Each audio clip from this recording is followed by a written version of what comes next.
Hey folks, Nick here from another BookTube channel, and I was tagged in the I Know What You Read Last Summer book tag by Alex from Alex Unabridged. He's got a really great channel. Check him out if you don't already subscribe to him.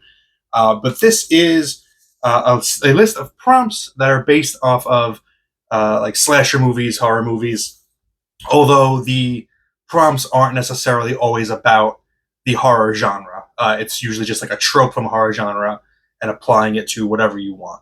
So I'm just going to go through the list. There are 13 prompts, lucky number 13, and we'll just go through them here. The first one is Final Girl. Name a book with a strong female protagonist. For this one, I am choosing Dolores Claiborne by Stephen King. I am opting for the definition of strong here, not so much in physical strength or just like ability to take a beating. This is a strongly developed female character. Dolores Claiborne is an incredible character. I think one of Stephen King's finest. This is a book told from Dolores' perspective. Literally, it's her telling her life story essentially about how she killed her husband decades earlier. She's giving a confession to the police, and in doing so, we find out her motivations, and it's brilliant. It is a really fantastic book, and she's such a strong character in like her motivations and the way that she's protecting her family and why she does what she does. Really fantastic character. And it's a Stephen King book, I think, that gets overlooked because it's not really overtly horror, but I highly recommend it. Really, I have a review of it from the very beginning days of this channel if you want to go check that out. The second prompt is Popcorn, a book you couldn't put down.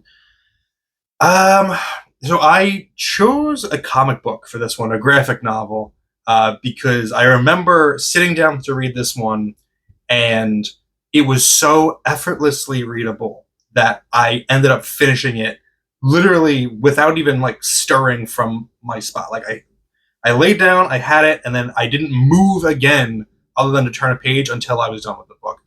And that was Did You Hear What Eddie Gein Done by Harold Schechter and Eric Powell. Eric Powell is, I think, one of the greatest living cartoonists that's currently working. He's most known for The Goon, which I've talked about on this channel before, as a fantastic series. Did You Hear What Eddie Gein Done is a nonfiction book that pieces together the life of Eddie Gein, or Ed Gein, the serial killer, based on firsthand accounts, interviews, stuff like that. But it's told in a narrative format. And the artwork in particular by Powell is really special. Absolutely gorgeous. Highly, highly recommend that book. The third prompt is Ticket. Name the book that introduced you to your favorite genre. I don't have a specific book, but I do have a book series, and that's Goosebumps by R.L. Stine. Horror is my favorite genre. Goosebumps started that. I read these books voraciously as a child, and I went straight from Goosebumps to Stephen King. So there's no better introduction that I could think of there. This is not my childhood copy of this. It's the original printing. I wish I kept my childhood copy, but I bought this for nostalgia at a yard sale. All right, this next prompt has 3 sections to it. It's outdoor cinema. The first one is name the best book-to-film adaptation. And what I chose to go with here is a book that is great on its own and then has a movie that's based on it that both captures the spirit of the book without changing a lot from the book. That's what I'm going with in terms of an adaptation. You can have a different definition about what's suitable here, but I chose Jurassic Park by Michael Crichton, because this book, I saw the movie first, as I think maybe a lot of people my age have, and the movie's fantastic. Steven Spielberg at his finest, special effects at their finest. Uh, and I read this many years later and was surprised by how cinematic the book is. And I've heard that Michael Crichton is sometimes criticized for writing his books as though they are movies, for the intention of them becoming movies. But I think it works really well in this case. And this is a fantastic book. It's a really, really exciting book that's hard to put down. If you've never read Jurassic Park, I highly recommend that you do, especially if you like the movie. The second portion of this prompt, the second question is name a film with a better sequel than the original. There are millions of options here. There's so many things to choose from.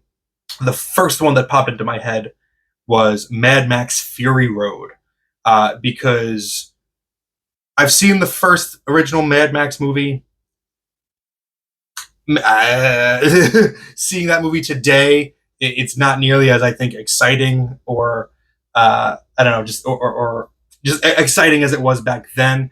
Mad Max 2, Road Warrior, is really good. I do like that one a lot, and I've never seen Beyond Thunderdome.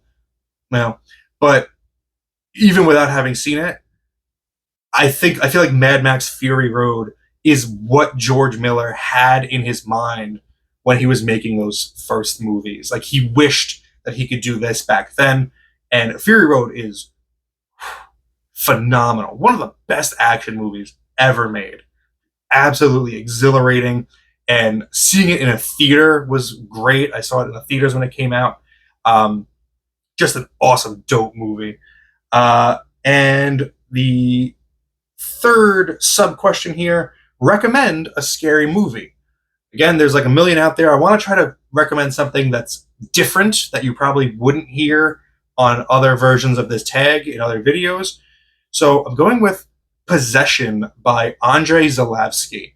This is a book. This is called Devil's Advocates, Possession. It's basically a really long essay about the film by Allison Taylor. It is a wild movie, and it was very hard to get a hold of for a really long time because there was no like streaming rights for it. Nobody had it until this year. Shudder got the rights to it, so I saw it on Shudder and I was blown away by it. It features maybe one of the best performances I've ever seen by the lead actress Isabelle Adjani. She just completely goes for it, 100%, losing her mind on camera. It's brilliant. It's a brilliant performance, and it's a really great movie. It also stars a young Sam Neill, and I guarantee you've never seen another movie like it. Guaranteed, 100%. It's worth your time. It's worth checking out. It's called Possession, but it's not a demonic possession movie. It's the word possession is used literally as like ownership. The movie's about a relationship falling apart as though it were taking place in an absolute nightmare. And there's just some really weird imagery. It's just a really good movie, and I highly recommend it. Next up, the movie, a movie I'm too scared to watch. I wouldn't say I'm too scared to watch anything, but there are definitely movies that I avoid because I just know that I'm not going to enjoy myself. So, like, I don't read extreme horror generally, and I tend to also stay away from movies that get too extreme as well. So, like, anything by Lars von Trier is just like not super interesting to me. Like, I remember many years ago, like the Wikipedia synopsis for Antichrist like went viral, and I was like, okay, yeah, this is a movie I'm never gonna watch because why on earth would I? So yeah, just like any kind of movie that's really extreme like that. So I don't know. Lars von Trier came to my head. Number 6, Summer Loving. Recommend a book for summer.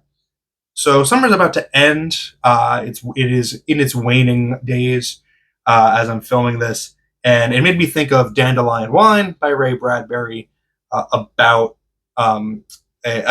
two kids in the summer of 1928. Basically, just a series of vignettes of their life, a little bit of magical realism. This book is really bittersweet and beautiful, and it's I think because Ray Bradbury has so many amazing books like Fahrenheit 451, Something Wicked This Way Comes. that this gets overlooked, and I think this is easily one of his best. It's a really fantastic one that I recommend. Number 7, Scythe Assassin, a villain I'd love to interview. This one was difficult because I take the word interview very literally about like who could I have an extended conversation with and like ask them, a lot about their life. And generally, if a book is good enough and writes the villain well enough, I don't have additional questions for them because the book or the movie has done a good job explaining their motivations. So for this one, I picked the Weyland-Yutani Corporation from the Alien franchise. But the interview would be pretty short. It would basically just be, why do you keep trying?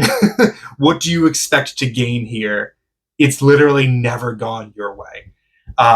Just stop. Just stop. So, I don't know. Next is The Group of Friends, a book with the worst friend group. So I am choosing Mine by Robert McCammon. The friend group in question is the Stormfront Brigade that Mary Terror was a part of in the 60s. They were hippies that were extremely radicalized. They were a terrorist group, essentially, and they killed a lot of people. And that's a pretty bad friend group, I would say. I think you would agree. And of course, your last DNF. So actually, as of this recording, I DNF'd Wuthering Heights by Emily Bronte, and I don't know if I'm putting up my review of that before or after this, so spoilers, or sorry for having to hear it again.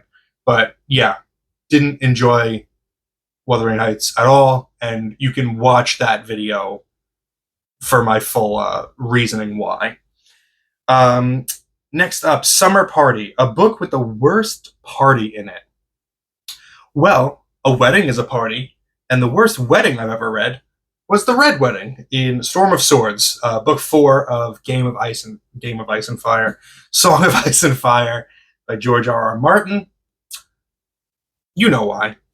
Did you really not watch Game of Thrones at least? Like, you know why. All right, we have a secret. A character who talks too much. I had to go back to comic books for this one. And might be a very controversial hot take. But Deadpool. I know he's the merc with the mouth. He never shuts up, and I can't stand him. I do not like Deadpool. I didn't like the movies. I don't like his comics. I acknowledge that Ryan Reynolds is the perfect Deadpool. I just don't like the character because he never shuts up and he's not nearly as funny as he thinks he is. So yeah, sorry, Deadpool. Shut up, Deadpool. Number 12, Cabin in the Woods, the best setting in a book, still in the world of comics. Here, I'm going with the Louisiana swamp of Swamp Thing, because I love what Alan Moore, particularly the Alan Moore run, because I love what Alan Moore is able to do with that setting and with Swamp Thing in it. The connection with nature and folding it in to Swamp Thing's lore as the run progresses is really impressive. There's some really beautiful moments in it. There's really scary moments in it. There's just a wealth of opportunities in that swamp, and Alan Moore mines every single one of those to really, really good effect. And finally, Friday the 13th, a book that traumatized me. I've never been traumatized by a book, by anything prose, because I don't know. I know what I like and don't like, and like I said, I avoid extreme stuff generally. So I haven't had the chance to be traumatized yet. So, but I didn't want to put nothing here. So I would say my college textbooks. Absolutely, I was traumatized by my college textbooks because they were so boring and they were so expensive. Even the used ones. What, $100 for music theory? Like, what? I'm taking this course because I have to. Like, this is like, why? Oh my god. Yeah, there's something wrong. There's something wrong with our college everything prices. And I'm still not over those expenses. So yeah, that is the end of the tag. I hope you enjoyed that. I'm not taking anybody specific in this. If you see this and you want to do it, go for it. I would love to hear your answers. Just tag me in your description so I can see your response, because I would love to see what your choices are. Thank you very much for spending some time with me today. But now it's time to get back to reading.